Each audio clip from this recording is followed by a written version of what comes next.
ಎಲ್ಲರಿಗೂ ನಮಸ್ಕಾರ. HTA ಅಕಾಡೆಮಿಗೆ ಸ್ವಾಗತ. ಪ್ರಾಚೀನ ಭಾರತದ ಇತಿಹಾಸದಲ್ಲಿ, ಅದರಲ್ಲೂ ಸ್ಪರ್ಧಾತ್ಮಕ ಪರೀಕ್ಷೆಗಳ ದೃಷ್ಟಿಯಿಂದ ನೋಡಿದ್ರೆ, ಮೌರ್ಯರು ಮತ್ತು ಗುಪ್ತರ ಕಾಲದ ಬಗ್ಗೆ ಖಂಡಿತ ಪ್ರಶ್ನೆಗಳು ಬಂದೇ ಬರ್ತವೆ. ಇವತ್ತಿನ ಈ ವಿಶ್ಲೇಷಣೆಯಲ್ಲಿ ಪರೀಕ್ಷೆಗಳಲ್ಲಿ ಪದೇ ಪದೇ ಯಾವೆಲ್ಲ ಪ್ರಶ್ನೆಗಳನ್ನ ಕೇಳ್ತಾರೆ ಮತ್ತು ಆ ಪ್ರಮುಖ ಅಂಶಗಳನ್ನ ಹೇಗೆ ಸುಲಭವಾಗಿ ನೆನ್ಪಿಟ್ಕೊಳ್ಳೋದು ಅಂತ ನೋಡೋಣ. ಸರಿ, ಹಾಗಾದ್ರೆ ಜಾಸ್ತಿ ಸಮಯ ತಗೊಳ್ಳೋದು ಬೇಡ, ನೇರವಾಗಿ ವಿಷಯಕ್ಕೆ ಬಂದ್ಬಿಡೋಣ. ಸ್ಕ್ರೀನ್ ಮೇಲಿರೋ ಈ ಪ್ರಶ್ನೆಯನ್ನು ಒಮ್ಮೆ ನೋಡಿ. ಭಾರತವನ್ನು ಆಳಿದ ಪ್ರಥಮ ರಾಷ್ಟ್ರೀಯ ರಾಜ ಯಾರು ಅಂತ. ಇದು 2018ರ ಪರೀಕ್ಷೆಯಲ್ಲಿ ಬಂದಿತ್ತು. ಒಂದು ಕ್ಷಣ ಯೋಚನೆ ಮಾಡಿ, ಯಾರು ಇರಬಹುದು? ಈ ಪ್ರಶ್ನೆಗೆ ಉತ್ತರ ಸಿಕ್ಕಿದ್ರೆ ಇವತ್ತಿನ ನಮ್ಮ ಕಲಿಕೆಯ ಮೊದಲ ಹೆಜ್ಜೆ ಇಟ್ಟ ಹಾಗೆ. ಈಗ ನಾವು ಕಲಿಯೋಕ್ ಹೊರಟಿರುವ ಈ ಎಲ್ಲಾ ಪರಿಕಲ್ಪನೆಗಳನ್ನು ಪರ್ಫೆಕ್ಟ್ ಆಗಿ ಅರ್ಥ ಮಾಡ್ಕೋಬೇಕು ಅಂತ ಇದ್ರೆ ಮರ್ಯಾದೆ ಈ ವಿಡಿಯೋಗೆ ಒಂದು ಲೈಕ್ ಮಾಡಿ ಮತ್ತು ಹೆಚ್ಚಿನ ತಜ್ಞ ತರಬೇತಿಗಾಗಿ ನಮ್ಮ HGA ಅಕಾಡೆಮಿ ಚಾನೆಲ್ಗೆ ಸಬ್ಸ್ಕ್ರೈಬ್ ಆಗೋದನ್ನ ಮರಿಬೇಡಿ. ಸರಿ, ಹಾಗಾದ್ರೆ ನಮ್ಮ ಇತಿಹಾಸದ ಪಯಣವನ್ನ ಶುರು ಮಾಡೋಣ ಅಲ್ವಾ? ಆ ಮೊದಲ ರಾಷ್ಟ್ರೀಯ ರಾಜನನ್ನು ಕೊಟ್ಟ ಸಾಮ್ರಾಜ್ಯ ಯಾವುದು? ಅದೇ ಮೌರ್ಯ ಸಾಮ್ರಾಜ್ಯ. ಅದರ ಅಡಿಪಾಯ ಮತ್ತು ಆಡಳಿತದಿಂದಲೇ ನಮ್ಮ ಇವತ್ತಿನ ಚರ್ಚೆಯನ್ನ ಶುರು ಮಾಡೋಣ. ಮೌರ್ಯ ಸಾಮ್ರಾಜ್ಯದ ಸ್ಥಾಪಕ ಯಾರು? CPC 2004 ಪರೀಕ್ಷೆಯ ಪ್ರಶ್ನೆ ಇದು. ಚಂದ್ರಗುಪ್ತ ಮೌರ್ಯ. ಆದ್ರೆ ಇಷ್ಟು ದೊಡ್ಡ ಸಾಮ್ರಾಜ್ಯವನ್ನ ಕಟ್ಟೋಕೆ ಅವನೊಬ್ನಿಂದಾನೇ ಸಾಧ್ಯವಾಯ್ತಾ?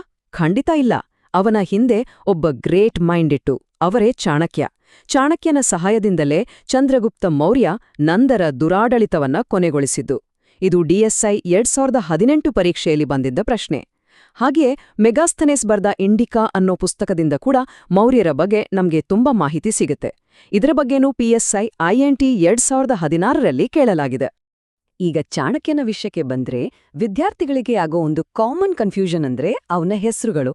ನೋಡಿ, PSISKRP 2022 ಮತ್ತು SDA GK 2019 HK ಪರೀಕ್ಷೆಗಳಲ್ಲಿ ಕೇಳ್ದ ಹಾಗೆ ಚಾಣಕ್ಯನಿಗೆ ವಿಷ್ಣುಗುಪ್ತ ಮತ್ತು ಕೌಟಿಲ್ಯ ಅಂತ ಬೇರೆ ಹೆಸರುಗಳು ಇದ್ದುವು. ಈ ಮೂರೂ ಹೆಸರುಗಳು ಒಬ್ಬ ವ್ಯಕ್ತಿಯದ್ದೇ. ಇದನ್ನ ಪಕ್ಕಾ ನೆನ್ಪಲ್ಲಿಟ್ಕೋಬೇಕು. ಕೌಟಿಲ್ಯನ ಅರ್ಥಶಾಸ್ತ್ರ ಅಂದ ತಕ್ಷಣ ಎಲ್ರೂ ಅಂದ್ಕೊಳ್ಳೋದು ಇದು ಕೇವಲ ಎಕನಾಮಿಕ್ಸ್ ಅಂದ್ರೆ ಆರ್ಥಿಕತೆ ಬಗ್ಗೆ ಇರೋ ಪುಸ್ತಕ ಅಂತ. ಆದ್ರೆ ಅದು ತಪ್ಪು. PCKSSI 2012 ಮತ್ತು ಇನ್ಸ್ಟ್ರಿಕ್ಟರ್ 2019 ಪರೀಕ್ಷೆಗಳಲ್ಲಿ ಕೇಳಿದ ಹಾಗೆ ಇದು ಮುಖ್ಯವಾಗಿ ರಾಜ್ಯಾಡಳಿತದ ತತ್ವಗಳ ಬಗ್ಗೆ ಅಂದ್ರೆ ಪಬ್ಲಿಕ್ ಅಡ್ಮಿನಿಸ್ಟ್ರೇಷನ್ ಬಗ್ಗೆ ಹೇಳುತ್ತೆ. ಇದರಲ್ಲಿ ಸಪ್ತಾಂಗ ಸಿದ್ಧಾಂತ ಅಂತ ಒಂದು ಕಾನ್ಸೆಪ್ಟ್ ಇದೆ. ಅಂದ್ರೆ ಒಂದು ರಾಜ್ಯಕ್ಕೆ 7 ಅಂಗಗಳಿರ್ಬೇಕು ಅಂತ. ಇದು ತುಂಬಾನೇ ಮುಖ್ಯವಾದ ಪರಿಕಲ್ಪನೆ. ಹಾಗಾದ್ರೆ ನಿಮಗೊಂದು ಪ್ರಾಕ್ಟೀಸ್ ಪ್ರಶ್ನೆ. CPC NHK 2019 ಪರೀಕ್ಷೆಯಲ್ಲಿ ಬಂದಿತ್ತಿದು. ಚಂದ್ರಗುಪ್ತ ಮೌರ್ಯನ ಪ್ರಧಾನಮಂತ್ರಿ ಯಾರಾಗಿದ್ರು? ಉತ್ತರ ಈಗ ಎಷ್ಟು ಸುಲಭ ಅಲ್ವಾ? ಖಂಡಿತ ಕೌಟಿಲ್ಯ ಅಥವಾ ಚಾಣಕ್ಯ. ನೋಡಿ, ಕಾನ್ಸೆಪ್ಟ್ ಕ್ಲಿಯರ್ ಆಗಿದ್ರೆ ಉತ್ತರ ಕೊಡೋದು ಎಷ್ಟು ಸುಲಭ. ಚಂದ್ರಗುಪ್ತನ ಮೊಮ್ಮಗ, ಮೌರ್ಯ ಸಾಮ್ರಾಜ್ಯದ ಇತಿಹಾಸದಲ್ಲೇ ಅತ್ಯಂತ ಪ್ರಸಿದ್ಧ ರಾಜ ಅಶೋಕನ ಬಗ್ಗೆ ಈಗ ಕಲಿಯೋಣ. ಅವನ ಇಡೀ ಜೀವನವನ್ನೇ ಬದಲಿಸಿದ್ದು ಒಂದೇ ಒಂದು ಯುದ್ಧ. ಅದುವೇ ಕಳಿಂಗ ಯುದ್ಧ. ಅಶೋಕನ ಈ ಬದಲಾವಣೆಯನ್ನ ನಾವು 4 ಸಿಂಪಲ್ ಸ್ಟೆಪ್ಸಲ್ಲಿ ಅರ್ಥ ಮಾಡ್ಕೋಬಹುದು. ಮೊದಲು, ಭೀಕರವಾದ ಕಳಿಂಗ ಯುದ್ಧ ನಡೆಯುತ್ತೆ. ಎರಡನೇದಾಗಿ, ಆ ಯುದ್ಧದಲ್ಲಿ ಆದ ರಕ್ತಪಾತ ನೋಡಿ ಅವನಿಗೆ ತುಂಬನೇ ಪಶ್ಚಾತ್ತಾಪ ಆಗತ್ತೆ. ಮೂರನೇದಾಗಿ, ಇದರ ಪರಿಣಾಮವಾಗಿ ಅವನು ಬೌದ್ಧ ಧರ್ಮವನ್ನ ಸ್ವೀಕಾರ ಮಾಡ್ತಾನೆ.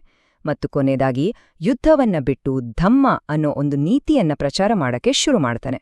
ನೋಡಿ, ಎಷ್ಟು ಸಿಂಪಲ್ ಆಗಿದೆ ಈ ಫ್ಲೋ. ಪರೀಕ್ಷೆಗಳ ದೃಷ್ಟಿಯಿಂದ ಈ ವರ್ಷವನ್ನ ಮರೆಯಲೇಬಾರದು. ಕಳಿಂಗ ಯುದ್ಧ ನಡೆದಿದ್ದು ಕ್ರಿಸ್ತಪೂರ್ವ 261ರಲ್ಲಿ.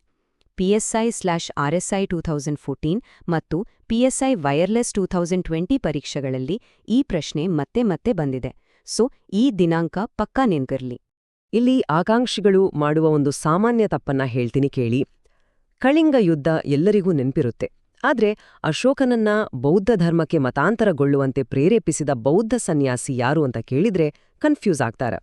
ಸರಿಯಾದ ಉತ್ತರ ಉಪಗುಪ್ತ. PSI HK 2015 ಮತ್ತು PCKSRP HK and NHK 2018 ಪರೀಕ್ಷೆಗಳಲ್ಲಿ ಈ ಪ್ರಶ್ನೆ ಬಂದಿದೆ. ಇದು ಇಂಪಾರ್ಟೆಂಟ್. ಹಾಗಾದ್ರೆ ಅಶೋಕನ ಧಮ್ಮ ಅಂದ್ರೆ ಏನು? PSIINT 2016 ಪರೀಕ್ಷೆಯಲ್ಲಿ ಕೇಳಿದ ಹಾಗೆ ಇದು ಯಾವುದೇ ಹೊಸ ಧರ್ಮ ಅಲ್ಲ, ಬದಲಿಗೆ ಇದೊಂದು ನೈತಿಕ ನೀತಿ ಸಂಹಿತೆಯಷ್ಟೇ. ಅಂದ್ರೆ ಹಿರಿಯರನ್ನ ಗೌರವಿಸಬೇಕು, ಎಲ್ಲ ಧರ್ಮಗಳ ಬಗ್ಗೆ ಸಹಿಷ್ಣುತೆ ಇರಬೇಕು ಮತ್ತು ಸೇವಕರು ಹಾಗೂ ಗುಲಾಮರ ಜೊತೆ ದಯೆಯಿಂದ ಇರಬೇಕು ಅನ್ನೋದೇ ಇದರ ಪ್ರಮುಖ ತತ್ವಗಳು. ಅಶೋಕನನ್ನ ಇವತ್ತಿಗೂ ನಾವ್ ಯಾಕೆ ನೆನ್ಸ್ಕೊಳ್ತೀವಿ ಅಂದ್ರೆ ಅವನು ಕಲ್ಲಿನಲ್ಲಿ ಕೆತ್ತಿಸಿದ ಶಾಸನಗಳಿಂದ. ಪರೀಕ್ಷೆ ಬರೆಯೋರಿಗೆ ಇವು ಒಂದು ರೀತಿ ಚಿನ್ನದ ಗಣಿ ಇದ್ದಾಗೆ. ಬನ್ನಿ ಇದ್ರ ಬಗ್ಗೆ ಸ್ವಲ್ಪ ಡೀಟೇಲ್ ಆಗಿ ನೋಡೋಣ.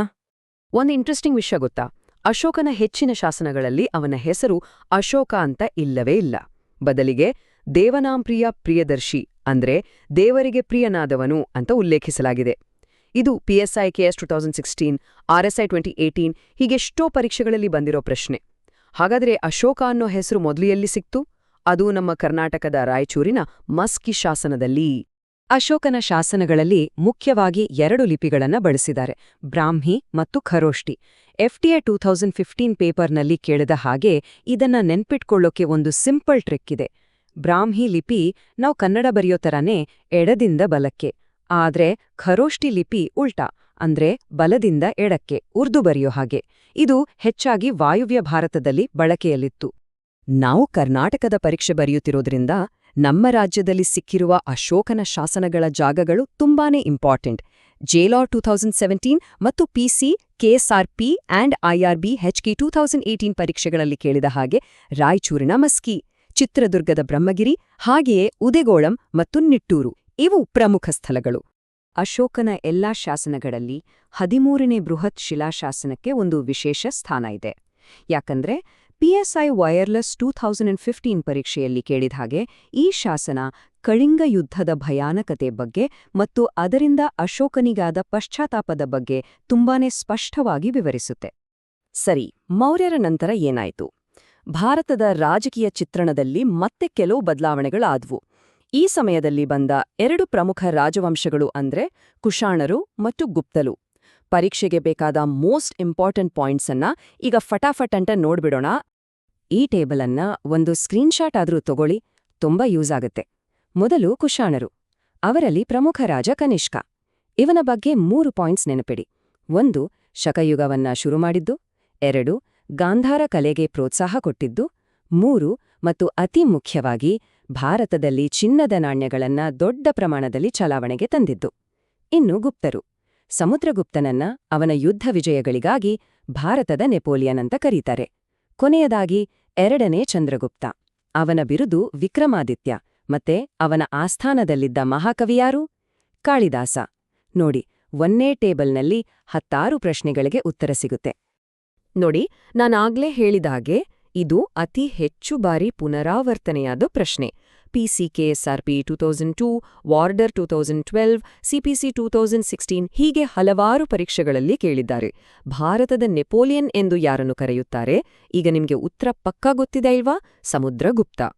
ಸರಿ, ಇಷ್ಟೊತ್ತು ನಾವು ಕಲಿತಿದ್ದನ್ನೆಲ್ಲ ಒಮ್ಮೆ ವೇಗವಾಗಿ ಪುನರಾವರ್ತಿಸೋಣ. ಲಾಸ್ಟ್ ಮಿನಿಟ್ ರಿವಿಷನ್ಗೆ ಇದು ತುಂಬಾ ಸಹಾಯ ಮಾಡುತ್ತೆ. ರೆಡಿ ಅಲ್ವಾ? ಈ ಪ್ರಮುಖ ಅಂಶಗಳನ್ನು ಮರೆಯಲೇಬೇಡಿ. ಮೌರ್ಯರ ಸ್ಥಾಪಕ ಯಾರು? ಚಂದ್ರಗುಪ್ತ ಮೌರ್ಯ. ಚಾಣಕ್ಯನ ಪ್ರಸಿದ್ಧ ಗ್ರಂಥ ಯಾವುದು? ಅರ್ಥಶಾಸ್ತ್ರ. ಅಶೋಕನ ಜೀವನ ಬದಲಿಸಿದ ಯುದ್ಧ? ಕಳಿಂಗ, ಕ್ರಿಸ್ತಪೂರ್ವ 261ರಲ್ಲಿ. ಶಾಸನಗಳಲ್ಲಿ ಅಶೋಕನ ಬಿರುದು ಏನು? ದೇವನಾಂಪ್ರಿಯ, ಪ್ರಿಯದರ್ಶಿ. ಭಾರತದ ನೆಪೋಲಿಯನ್ ಯಾರು? ಸಮುದ್ರಗುಪ್ತ. ಮತ್ತು ಮೊದಲ ಚಿನ್ನದ ನಾಣ್ಯಗಳು ಯಾರ ಕಾಲದಲ್ಲಿ? ಕುಶಾಣರ ಕಾಲದಲ್ಲಿ. ಇದಿಷ್ಟನ್ನ ನೆನ್ಪಿಟ್ಕೊಳ್ಳಿ. ಈಗ ನಿಮ್ಮ ಹತ್ತಿರ ಜ್ಞಾನವಿದೆ, ಜೊತೆಗೆ ತಂತ್ರಗಾರಿಕೆಯೂ ಇದೆ. ನಿಮ್ಮ ತಯಾರಿಯ ಮೇಲೆ ನಿಮ್ಗೆ ನಂಬಿಕೆ ಇರ್ಲಿ. ಆತ್ಮವಿಶ್ವಾಸದಿಂದ ಪರೀಕ್ಷಾ ಕೊಠಡಿಗೆ ಹೋಗಿ. ಯಶಸ್ಸು ಖಂಡಿತ ನಿಮ್ದಾಗತ್ತೆ. ಕೊನೆಯದಾಗಿ ನಿಮ್ಮ ಯೋಚನೆಗೆ ಒಂದು ಪ್ರಶ್ನೆ. ಈ ಪ್ರಾಚೀನ ಸಾಮ್ರಾಜ್ಯಗಳ ಯಾವ ಆಡಳಿತಾತ್ಮಕ ತತ್ವಗಳು ಇವತ್ತಿನ ನಮ್ಮ ಆಧುನಿಕ ಭಾರತದ ಆಡಳಿತದಲ್ಲಿ ಇನ್ನೂ ಕಾಣಿಸುತ್ತವೆ ಅಂತ ನಿಮಗೆ ಅನಿಸುತ್ತೆ? ಇದರ ಬಗ್ಗೆ ಯೋಚನೆ ಮಾಡಿ ನಿಮ್ಮ ಅನಿಸಿಕೆಗಳನ್ನ ಕಾಮೆಂಟ್ಸಲ್ಲಿ ತಿಳಿಸಿ. ಎಲ್ಲರಿಗೂ ಒಳ್ಳೆಯದಾಗ್ಲಿ.